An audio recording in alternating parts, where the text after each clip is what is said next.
Hi నమస్తే welcome to YTV.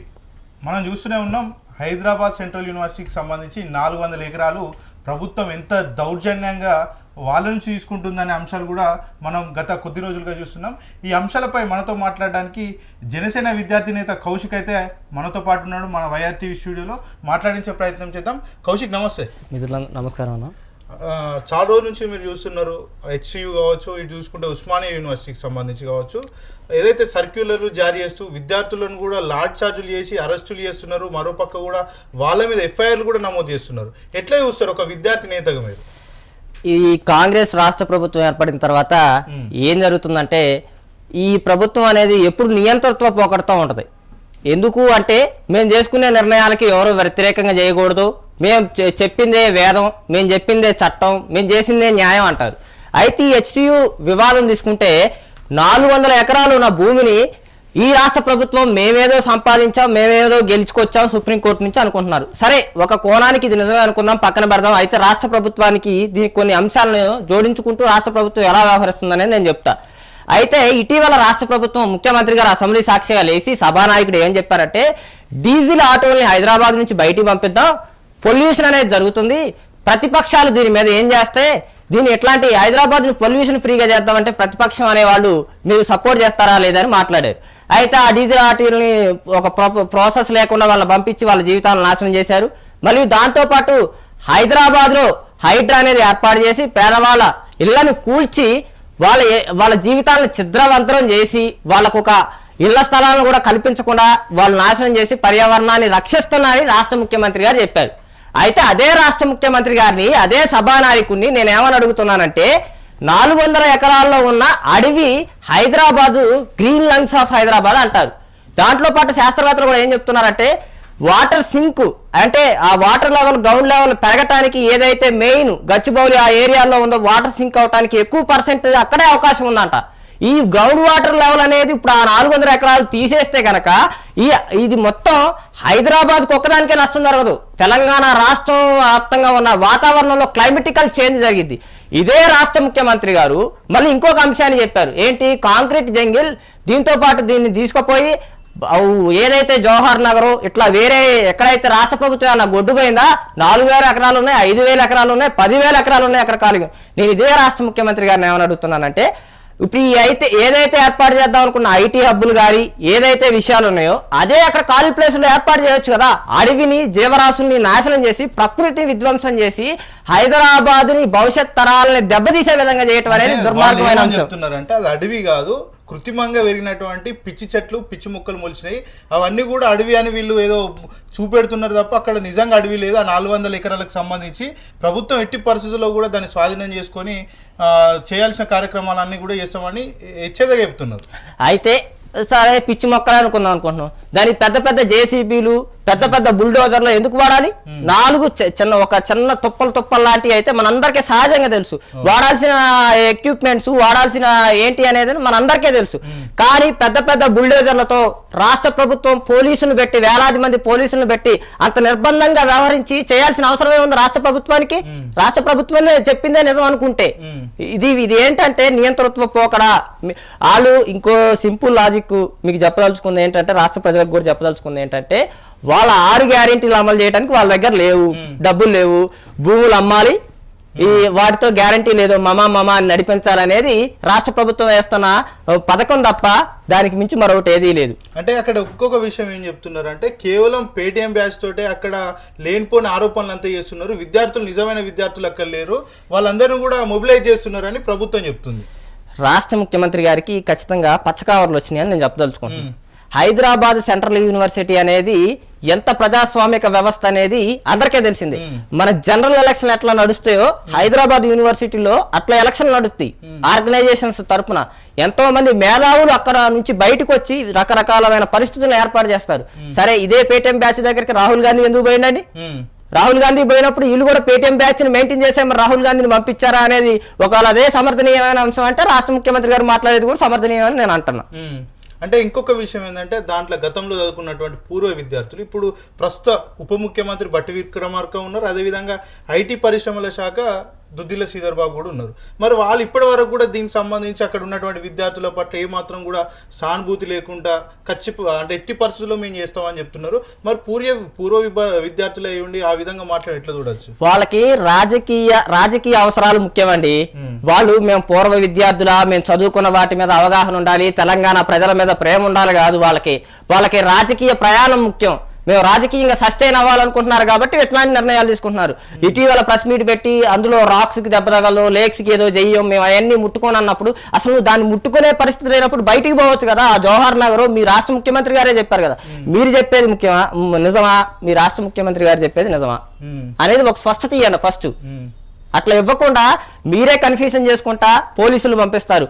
ఆ విద్యార్థులు మీ రాష్ట్ర ప్రభుత్వం ఏర్పడటానికి ఆ విద్యార్థులు సహాయపడ్డారా లేదా? ఇదే రాష్ట్ర ముఖ్యమంత్రి గారు ఏం చెప్తారు సభల్లో, చట్టసభల్లో ఏం చేస్తారు? ఎందుకు లాఠీ చార్జీలు చేస్తున్నారు? వాళ్ళు మా బిడ్డలు, మమ్మల్ని ఎదగటానికి అవకాశం ఇచ్చిన వాళ్ళని చెబుతున్నారు ఇదే రాష్ట్ర ముఖ్యమంత్రి గారు. అయినా కానీ మరి ఎందుకు లాఠీ చార్జ్ చేస్తున్నారు? నేను ఇంకో అంశం అడుగుతున్నా. రాష్ట్ర ముఖ్యమంత్రి గారికి క్రికెట్ గురించి ఒక వివాదం వస్తే ఒక 10 నిమిషాలు 20 నిమిషాల్లో స్పందించడానికి టైం ఉంది. ఇంత పెద్ద నిమిషం జరుగుతున్నా 400 ఎకరాల గురించి రాష్ట్ర వ్యాప్తంగా తల్లడైపోతుంటే, అగ్గి రాజేస్తుంటే తెలంగాణలో ఎందుకు ఇంత నిరంకుశత్వంగా వ్యవహరిస్తున్నారు రాష్ట్ర ముఖ్యమంత్రి గారు? అందులో కూడా ఎవి వన్యప్రాణులు లేవు. కేవలం వీళ్ళంతా సోషల్ మీడియాకి సంబంధించి ఏదైతే ప్రతిపక్షాలకు సంబంధించి సోషల్ మీడియా అంతా హైప్ క్రియేట్ చేస్తున్నారు. నిజంగా అక్కడ వన్యప్రాణులకు ఎలాంటి ఆటంకం కలగకుండా మేము పనులు చేస్తామని చెప్తున్నారు. నమ్ముతారు ఈ విషయం మీద విద్యార్థులు? అసలు రాష్ట్ర ముఖ్యమంత్రి గారికి సబ్జెక్టే లేదు దాని మీద.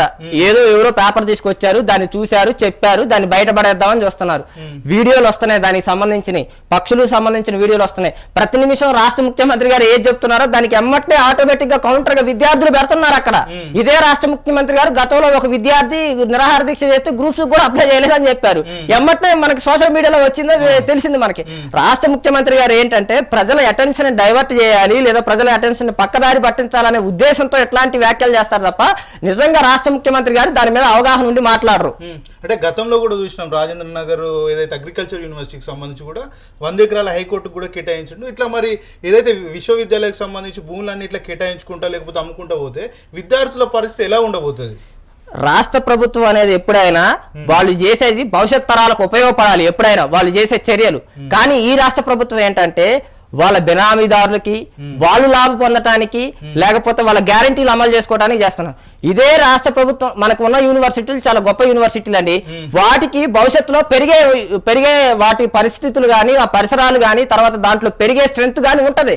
దానికి ఇంకా స్ట్రెంత్ ఇచ్చి మనం యాడ్ చేసేది పోయి అక్కడ నుంచి చిన్నగా లాక్కొని ఇదేదో రాష్ట్ర ప్రభుత్వం చేస్తున్న కబ్జా ఇది, తెలంగాణ రాష్ట్ర ప్రభుత్వం చేస్తున్న కబ్జా ఇది నేను డైరెక్ట్ గా ఆరోపిస్తున్నా. ఎందుకు? తెలంగాణ రాష్ట్ర ప్రభుత్వాన్ని అమ్ముకోవడానికి వేరే భూములు లేవా? ఒక హెచ్సిఓ భూములే ఉన్నాయా? ఎందుకని రాష్ట్ర ప్రభుత్వం ఇంత దారుణంగా వ్యవహరిస్తుంది? అంటే గతంలో రేవంత్ రెడ్డి అన్నాడు కదా భూమిని ఎట్టి పరిస్థితుల్లో అమ్మే అవకాశాలు ఉండద్దు తెలంగాణ రాష్ట్రంలో అని చెప్పి.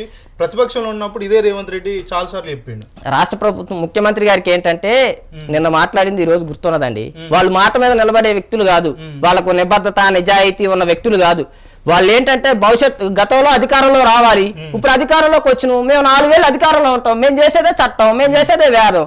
అందుకని వాళ్ళు అంత దూరం ఎందుకు? అదే రాష్ట్ర ముఖ్యమంత్రి గారు చట్టసభల్లో నిలబడి పర్యావరణానికి నష్టం జరగకూడదు, దీని మీద ప్రతిపక్షాల వాదన ఏంటి, ప్రతిపక్షాలు వచ్చి దీని గురించి మాట్లాడమంటున్నారు. అన్ని ప్రతిపక్షాలు అక్కడికి వచ్చి నువ్వు చేసే చర్య తప్పు అంటున్నారు. మరి నువ్వెందుకు దీన్ని మార్చుకోవట్లా? అఖిల పక్షానికి రండి, పొద్దాకలు ప్రతిసారి ఛాలెంజ్ చేస్తుంటారు కదా రాష్ట్ర ముఖ్యమంత్రి గారు. అదే అంశం మీద ప్రతిపక్షాలు అన్ని మాట్లాడుతున్నాయి. నీకు కనీసం రాష్ట్ర ప్రభుత్వానికి ఎప్పుడు మానవతా కోణం ఉండాలండి. మానవతా కోణం ఉన్న రాష్ట్ర ప్రభుత్వమే కొనసాగింపు జరిగింది. ఈ రాష్ట్ర ప్రభుత్వానికి మానవతం లేదు. రాష్ట్ర ముఖ్యమంత్రి గారు అప్పుడప్పుడు చెబుతుంటారు కదా, నేను నల్లమల్ల అడవుల్లో నుంచి వచ్చిన వాళ్ళకి అడవి బిడ్డలకి స్పందించే గుణం ఉంటది. కానీ రాష్ట్ర ముఖ్యమంత్రి వారికి కోరత్వం ఉంది. ఆ వన్యప్రాణులతో తిరిగి ఎవరికైనా ఆ వన్యప్రాణులను చూస్తే ఆ బాధ తెలియాలి. మరి నల్లమల్ల అడవుల్లో నుంచి నేను పులుల మధ్య పెరిగా, సింహాల మధ్య పెరిగా అన్న రాష్ట్ర ముఖ్యమంత్రి గారికి క్రూరత్వమే వచ్చింది. ఆ దయా జాలి రాలేదు రాష్ట్ర ముఖ్యమంత్రి గారికి. వన్యప్రాణులు అందులో లేవు, కేవలం కొన్ని గుంట నక్కలు అందులో చేరి ఇదంతా సృష్టిస్తున్నారని చెప్తున్నారు. ఏం చెప్తారు ఈ విషయంలో? 200% నిజం చెప్పారు. ఎవరా గుంట నక్కలు అనుకుంటున్నారు? రాష్ట్ర ముఖ్యమంత్రి గారు, రాష్ట్ర మంత్రులు వాళ్ళే గుంట నక్కలు. ఆయన స్పష్టంగా చెప్పారు, మనకు అర్థం చేసుకోవటం రాట్లా. రాష్ట్ర ప్రభుత్వం చెప్పింది కరెక్టే, మేము గుంట నక్కలం అండి, గోతికాడ రెడీగా కూర్చొని ఉన్నాం, ఎక్కడ భూములు దొరుకుతాయా ఎక్కడ ఏం దొరుకుతాయా దోచుకున్నామని చెప్పింది నిజమే. అది ఆ విషయాన్ని నేను వాస్తవంగా ఒప్పుకుంటున్నా. ఈ 400 ఎకరాలకు సంబంధించి ప్రభుత్వం స్వాధీనం చేసుకొని మరి లేఅవుట్లు చేస్తుందా, లేకపోతే హైకోర్టు కూడా స్టే ఇచ్చింది, మళ్ళీ వెనక్కి తగ్గే అవకాశాలు ఏమైనా ఉంటాయా? వెనక్కి తగ్గకపోతే వాళ్ళకి ప్రమాదమే ఖచ్చితంగా. వాళ్ళు 100% చేయదలుచుకున్నది, నాకున్న ఇన్ఫర్మేషన్ ప్రకారం, నేను తెలుసుకున్న ప్రకారం, అంశాల ప్రకారం ఏంటంటే వాళ్ళు దాన్ని 6 గ్యారెంటీలు అమలు చేయడానికి కొంత ఏదో ఐటీఓ ఇదో ఎట్లా చెప్పి ఈ వాళ్ళ బినామీలకి కబ్జాల పేర్ల మీద ఇద్దామనేది రాష్ట్ర ప్రభుత్వం ఉద్దేశం అనేది నాకు అర్థమవుతుంది స్పష్టంగా వాళ్ళు చేసే చర్యలు బట్టి. అంటే ఇంకొక ఆరోపణలు కూడా బలంగా నడుస్తుంది, ఏదైతే రాహుల్ గాంధీ బావ అయినటువంటి రాబర్ట్ వాద్రాకి కేటాయించడానికి బినాముల పేరు మీద తరలించే ప్రయత్నం చేస్తున్నారు అంటారు, నిజమే అంటారు? 200% నిజమే. అది రాష్ట్ర ప్రభుత్వం చర్యలు చూస్తే అలాగే ఉన్నాయి. ఒక మంత్రి వచ్చి మేము దాన్ని పట్టుకోము, దీన్ని చేయమని ఒక రాష్ట్ర ముఖ్యమంత్రి గారు అంటారు. ఇంకో ముఖ్యమంత్రి గారు ఏం చేస్తారు, దానికి విరుద్ధంగా స్టేట్మెంట్ ఇస్తారు. ఖచ్చితంగా అక్కడ అభివృద్ధి జరగాలి, అక్కడ అది జరగాలి, ఇది జరగాలి అని చెప్పేసి చెప్తారు. అవి ఏంటంటే ప్రజల్ని కన్ఫ్యూజన్ లో పెట్టి వాళ్ళు ఆస్తుల్ని వాటిని వాళ్ళ సొంత పేర్ల మీదకు బదలాయించుకోవాలని చెప్దామని. ఇది కాంగ్రెస్ ప్రభుత్వం ఇప్పుడనే కాదు, ఇందిరమ్మ రాజ్యం నుంచి అక్కడి నుంచి ఎప్పటి నుంచి చూసుకున్నా వాళ్ళు ఏ నుంచి జడ్డు దాకా అల్లుడు గనక ఎమ్మెల్యే అయింది అనుకోండి, మామ కోడలు అత్త బామ్మర్ది అందరూ పెత్తనం చేస్తారు. అట్లాగే రాష్ట్ర ముఖ్యమంత్రి గారు ముఖ్యమంత్రి అయ్యారుగా, వాళ్ళ పరివారం మొత్తం దోచుకుందామని, రాహుల్ గాంధీ గారు దోచుకుందామని, అంతా దోచుకుందామని. ఇదే రాహుల్ గాంధీ గారు ఇదే బీజేపీ సంబంధించిన ఎన్నో మైనింగ్ అది ల్యాండ్ తీసేసి మైనింగ్ చేస్తున్నారని ఇదే రాహుల్ గాంధీ గారు పార్లమెంట్ సాక్షిగా ఎన్నిసార్లు నిరసన తెలియజేశారండి.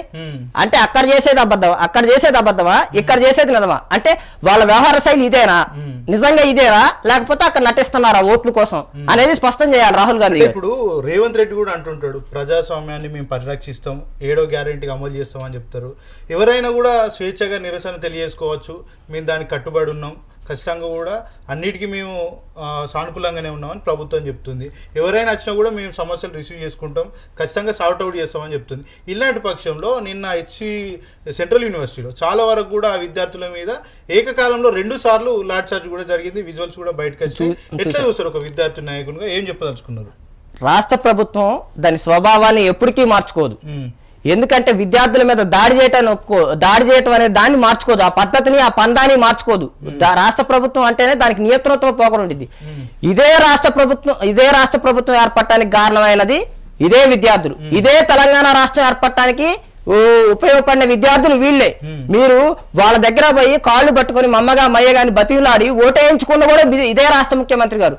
వీళ్ళు ఏంటంటే ఇదే రాష్ట్ర ముఖ్యమంత్రి గారు ఏం చెప్తారంటే మేము ధర్నా చౌకులు ఇచ్చిను, ప్రజాస్వామ్య వ్యవహరిస్తున్నావు అని చెప్తారు. అదే నువ్వు ధర్నాలు చేస్తే తీసుకుపోయి జైలు వేస్తాను అంటే నువ్వు అక్కడ చేస్తుంది అబద్ధమా, ఇక్కడ చేస్తుంది నిజమా? నువ్వు నటిస్తున్నావు. ద్వంద్వ వ్యవహారం ఇది నీదేంటంటే అసలైన వ్యవహారం క్రూరత్వం, నీది నియంతృత్వం. నాకెవడు ఎదురు నిలబడకూడదు, నేను చెప్పేదే రైటు, నేను చేసేదే రైటు. ఇది గుంపు మేస్త్రి పరిపాలన, ప్రజా పరిపాలన కాదు, గుంపు మేస్త్రి పరిపాలన. గుంపు మేస్త్రి పరిపాలన అట్నే ఉంటది, అవగాహన ఉండదు వాళ్ళకి. మీరు గుంపు మేస్త్రి ఇట్లాంటి ఏమైనా కామెంట్స్ వాడారు అనుకో, వాళ్ళ మీ మీద కేసు వేసే అవకాశం. నా మీద రాష్ట్ర ముఖ్యమంత్రి గారు చెప్పారు కదా, నేను చెప్పలేదు. ఇప్పుడు నేనేమన్నా స్వచ్ఛందంగా కొత్త పదం వాడి నా మీద కేసు పెట్టడానికి అనుకోవచ్చు. అది రాష్ట్ర ముఖ్యమంత్రి గారు స్వయంగా నేను గుంపు మేస్తున్నాను ఆయనే చెప్పిండు. లాపం పెట్టోడు వస్తారో సీలింగ్ పెట్టోడు వస్తారని. ఆయనకి కన్స్ట్రక్షన్ ఫీల్డ్ లో ఉంది, కానీ ప్రజాస్వామిక వ్యవహారంలో లేదు. నేనేమంటున్నానంటే పోరాటం అనేది ఈ నేలకున్న సహజమైన స్వభావం. చిన్నపిల్లడైనా తెలంగాణ నేల కోసం ఖచ్చితంగా పోరాడతారు. కానీ ఇదే రాష్ట్ర ముఖ్యమంత్రి గారు ఈ వ్యవస్థనే, ఈ పోరాటాన్ని అంచువేయాలని చూస్తున్నారు. చరిత్రను దుడిపేస్తా. ఏం తుడిపేసే చరిత్ర ఏంటంటే నన్ను ప్రశ్నించకూడదు, ఈ ప్రజాస్వామిక భావాలు ఉండకూడదని. ఆర్టికల్ 19(1) నేను LLB స్టూడెంట్ ని, sub class 1 sub class A B అట్లా చెప్పుకుంటూ పోతే ప్రతిదీ ఉంటది. ఎక్కడైనా రాష్ట్ర ప్రభుత్వానికైనా నిరసన తెలియజేసుకోవచ్చు. అట్లాంటిది నీ యూనివర్సిటీ ఎంత, నీ యూనివర్సిటీ కథా కార్ఖానా ఎంత, నీ యూనివర్సిటీలో తెలియజేసుకోవడానికి వాళ్ళ సంఘ విద్రోహ శక్తులా? నేను ఇదే రాష్ట్ర ముఖ్యమంత్రి గారికి 10 సార్లు రిప్రజెంటేషన్ రాసిన, యూనివర్సిటీలో అనేక సమస్యలు ఉన్నాయని. అట్లాంటి యూనివర్సిటీలో సమస్యల మీద పరిష్కరించారు రాష్ట్ర ముఖ్యమంత్రి గారు. ధర్నాలు జరుగుతున్నాయంట. ఎందుకు ధర్నాలు చేస్తున్నారు? నువ్వేమైనా సమస్యలు పరిష్కరిస్తే ధర్నాలు చేయరు. అక్కడ చదువుకోవడానికి వచ్చారా? ఒక ఉస్మానియా చరిత్ర అంటే అండి PhD స్కాలర్స్ ఉంటారు, చదువుకున్న గొప్ప మేధావులు ఉంటారు, విజ్ఞులు ఉంటారు. వాళ్ళ స్థాయి, వాళ్ళ అర్హత వాళ్ళ గొప్పగా ఉండిద్ది. నీకేమొచ్చు ఏమీ రాదు. అట్లాంటి వాళ్ళ దగ్గర సర్క్యులర్లు ఇచ్చిన, నీకు సర్క్యులర్ ఇచ్చిన విషయం మాకు తెలియదు, మాకు సంబంధం లేదు, యూనివర్సిటీ పరిధిలో అన్నాం. రోజు బ్యానర్ల ఐటమ్ చదువుతూ ఇదే రాష్ట్ర ముఖ్యమంత్రి గారు నేను పొద్దున్నే 5కో 6కో లేచి 1 గంటన్నర పేపర్లో చదువుతున్నాండి, ఆ పేపర్లో ఈ పేపర్లో చదువుతున్నానని చెప్పేసి ఇదే రాష్ట్ర ముఖ్యమంత్రి గారు చెప్పారు. ఆ రాష్ట్ర ముఖ్యమంత్రి గారికి పేపర్లో బ్యానర్లో కనపడలేదా ఈ అంశాలు? సర్క్యులర్ వ్యవహరిస్తుంది. నిజాం కాలేజీ ప్రిన్సిపాల్ విద్యార్థుల మీద దాడి చేస్తారండి, విద్యార్థుల మీద మెడబట్టుకొని బయటికి గెంటుతురు. ఎందుకు హాల్ టికెట్లు ఎందుకు ఇవ్వట్లేదని చెప్పేసి విద్యార్థి ప్రశ్నించినందుకు మెడగట్టుకొని బయటికి పెట్టాడు. అదే వీసీ దగ్గర పోతే చర్యలు తీసుకోలేవు. ఇందుకు విద్యాశాఖ మంత్రి రేవంత్ రెడ్డి ఉన్నాడు స్వయంగా. అలాంటి విద్యాశాఖలోనే ఇన్ని దారుణాలు జరుగుతున్నాయి, మరి రేవంత్ రెడ్డి ఎందుకు స్పందిస్తలేడు? నేను అబ్జర్వ్ చేసింది ఏంటంటే అండి, వీళ్ళు ఫస్ట్ నుంచి ఓట్లకు ముందు ఉస్మానియా దగ్గరకు వచ్చారు. వీళ్ళు ఉస్మానియాలో ఎంత ప్రశ్నించే తత్వం ఉంటుంది అనేది ముందే గమనించారు. ముందు గమనించి అధికారంలోకి రాగానే ఉస్మానియా మీద ఉక్కుపాదం మోపాలని ముందు నుంచి వీళ్ళు వేసుకున్న కుట్ర. వీసీకి అన్ని విషయాలు అర్థమైతాయి, ధర్నాలు జరుగుతున్నాయని అర్థమవుతున్నాయి. ఏ సమస్యలు ఉన్నాయనేది వీసీకి తెలియదా? నిజాం కాలేజ్ ప్రిన్సిపాల్ తెలియదా? నిజాం కాలేజ్ ప్రిన్సిపాల్ విద్యార్థుల దగ్గర 40,000 50,000 వసూలు చేస్తున్న కోర్స్ ఫీజు రావట్లేదని. గవర్నమెంట్ కాలేజ్ అఫీషియల్ గానే ఏం చెప్తున్నా అంటే, మీరు కడితే సర్టిఫికెట్లు ఇస్తా లేకపోతే లేదంట. అది గవర్నమెంట్ యూనివర్సిటీయా ప్రైవేట్ కాలేజీలా? ప్రైవేట్ కాలేజీలో గవర్నమెంట్.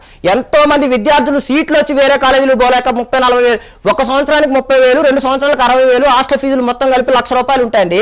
₹1,00,000 కట్టలేక అదే ప్రిన్సిపాల్ గారిని పోయి బతిలు ఆడితే, నీ ఇష్టం ఉంటే కట్టు, నీకు డబ్బులు ఉంటే చదువుకో, లేకపోతే ఎవరు చదువుకోమన్నారు అని చెప్పేసి అంటాను.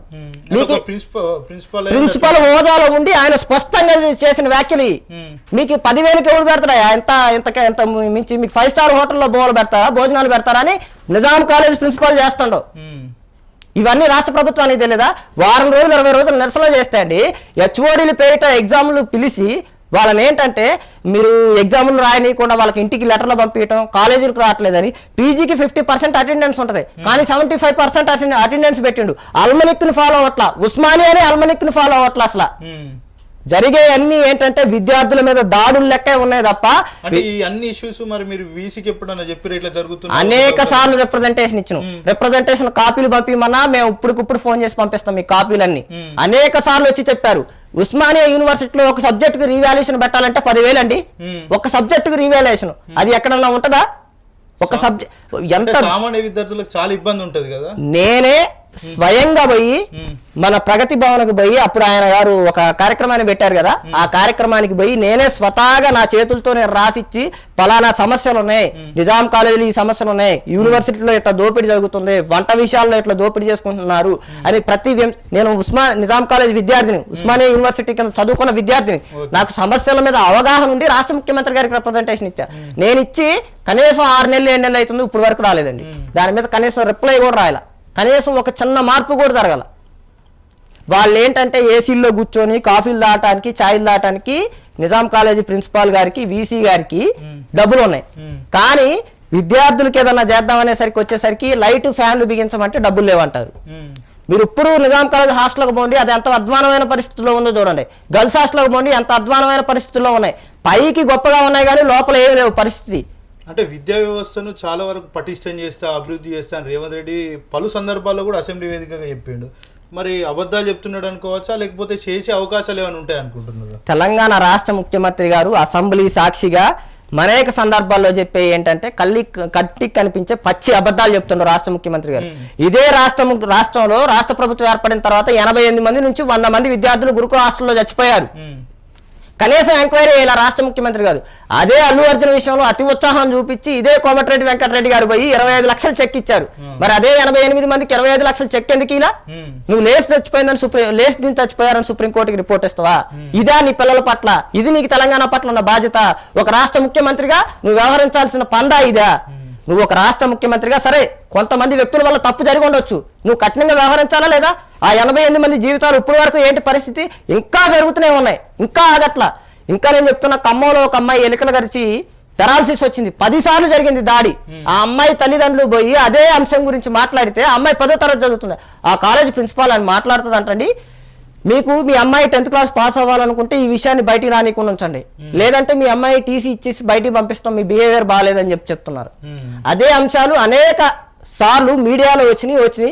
రాష్ట్ర ప్రభుత్వానికి సంబంధించిన ఒక్క మంత్రి అయినా ఒక అధికార ప్రతినిధి అయినా పోయి కలిసిండండి దాని మీద పోయి కలవలేదు.